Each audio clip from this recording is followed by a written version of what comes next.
So we are now through with our discussion about the cell junction for plant cell known as the plasmodesmata. So in this case, we will now move on to the next part of our topic dealing with the cell junctions, but this time in the case of animal cells. So last time we discussed in our introduction that there are 3 types of cell junctions for the animal cells. But before we proceed to our main discussion about this topic, let's try to focus first in our illustration. So as you notice, we recall last time that cell junctions exist among adjacent cells. So we have 3 adjacent cells, as you notice, in which they consist of nucleus at the center. So this blue in color, located at the center, is the nucleus of each cell. And we have 3 adjacent cells. 1, 2, and 3. Okay? Hence, we can figure out the cell junctions, since cell junctions can be observed among the adjacent or neighboring cells. So, let's proceed to the first example. Okay? Recall that between the 2 adjacent cells, we have extracellular fluid. Okay? Did you know that between the 2 adjacent cells, so this portion is actually made up of extracellular fluid. It is in a liquid phase. Okay? So this will be the extracellular fluid.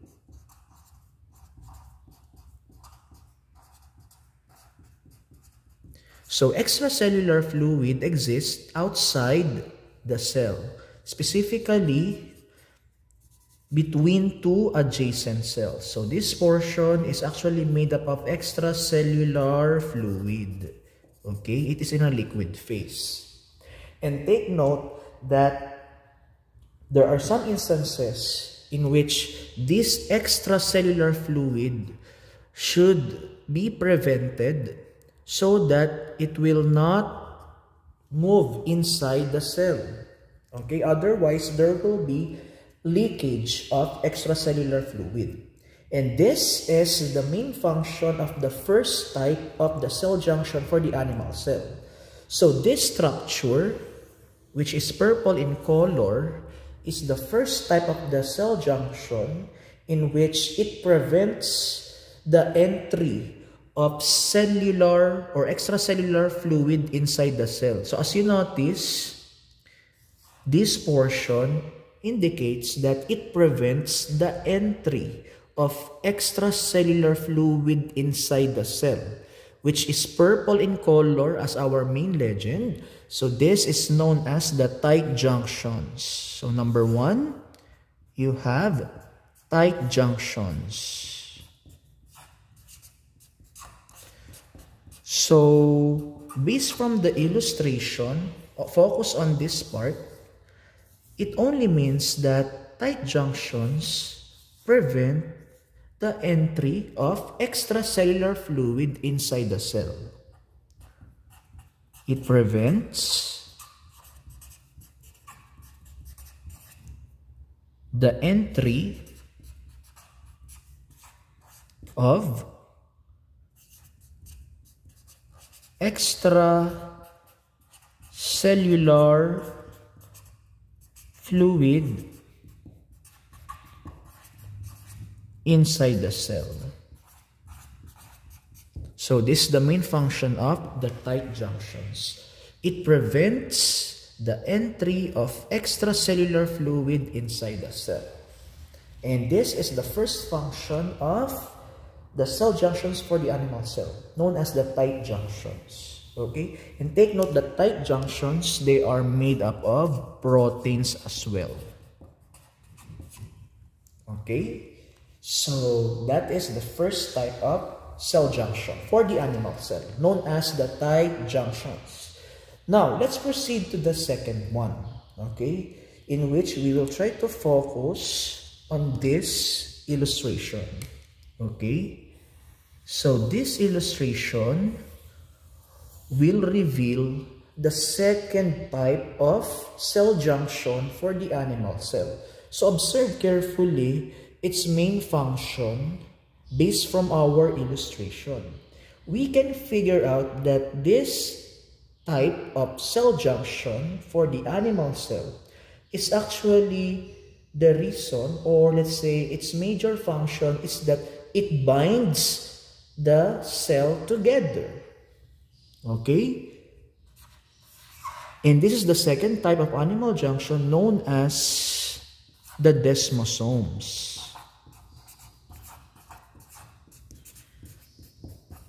So this portion are known as the desmosomes. Okay? So desmosomes actually are made up of keratin, which is a protein. Specifically, it is made up of intermediate filament.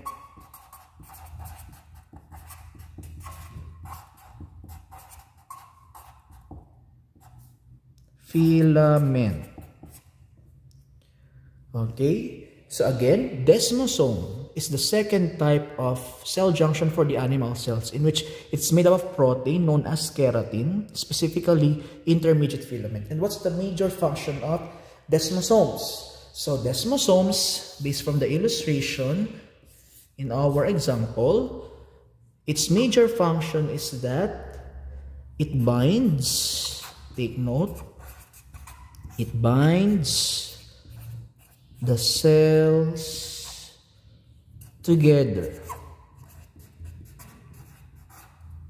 Okay, so that is the second function of the cell junction with respect to desmosomes. And then the last but not the least, we have this narrow pathway in which it acts as the channel of nutrients. Okay, meaning to say the cells or the adjacent cells can share essential substances and nutrients through the use of this narrow pathway or tiny perforations. So since they are the tiny perforations for the animal cells, they are almost the same with the plasmodesmata in case of the plant cells. So this will be known as the gap junctions, which is number 3. Gap junctions. Gap junctions, it provides channel. Again, the word channel pertains to pathway. Pathway of what? It serves as the pathway of ions, water, amino acids, and other essential nutrients like minerals and biomolecules. And it serves as the plasmodesmata of the animal cell. Okay, so this will be known as the gap junctions. So gap junctions provides the channel or pathway of ions, water, amino acids, and other essential nutrients. And it can be compared to plasmodesmata. And since it can be compared to plasmodesmata, we can infer that they are the tiny perforations or tiny holes among the animal cells, so that they can share essential nutrients. And this will be known as the gap junctions. So these are the 3 types of cell junctions among the animal cells. And for that, congratulations everyone for having this video presentation, because this will mark as the end of our topic for lesson number 2, dealing with the cell structures and functions.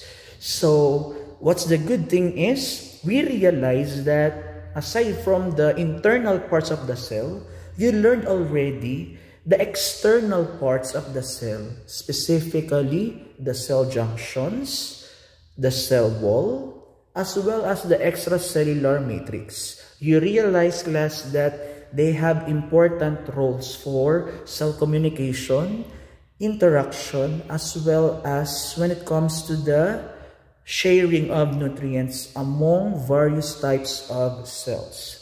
So this will be the end of our topic for lesson number 2.